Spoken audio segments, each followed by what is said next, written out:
अस्सलाम वालेकुम दोस्तों। इंतहाई थोराइतो आहियां मैडम नसीम साहिबा जो labour assistant government pilot high school Dadu जी, जिन जेको आहे अवेयरनेस मैसेज हलाइण लाइ मूंखे चयो ऐं प्लस में इन शइ जी जेका निशानदेही कई त जेको दादू जे अंदरि वणकारी जेको आहे सो वॾे पैमाने ते थियणु खपे। जीअं त कॉलेज जे अंदरि सरसब सिंध ख़ुशहाल पाकिस्तान जी जेको आहे सो असां मुहिम हलायूं पिया। उन में असां हिन दफ़े कोशिशि इहा कई आहे साईं यामीन साहिब जे ताउन सां त असां हिकिड़ो बाग़ हयो आहे। त मैडम जेको आहे सो मादी में जॾहिं असां वटि हिते बोर मुतासिर रहियल आहे त उन टाइम में बि राशन जे हवाले सां मैडम तमामु घणी मदद कई हिते माण्हुनि जी।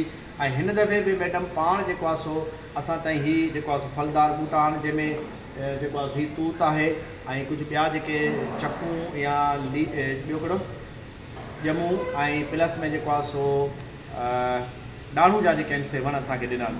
ऐं मैडम जो इंतिहाई थोराइतो आहियां जिन जेको आहे सो इन शइ खे महसूसु कयो आहे ऐं उन्हनि दोस्तनि लाइ बि हिकिड़ो मैसेज आहे त हिकु लेडी थी करे उनखे इन शइ जो अहसासु बि आहे त दादू जे अंदरि जेको आहे सो वणनि जी बहाली थियणु खपे, वणनि जी जेको आहे सो मुहिम हलणु खपे।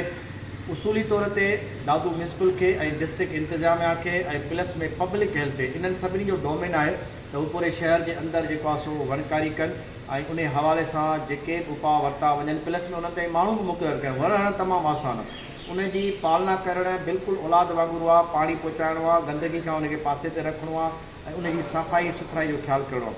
ऐं मैडम नसीम साहिबा जो हिकु दफ़ो ॿीहर शुक्रगुज़ार आहियां जिन इन शइ खे महसूसु कयो ऐं असांजी जेको आहे सो मदद कई, असां ताईं वण पहुचाया। ऐं इंतिहाई थोराइतो आहियां मैडम जो।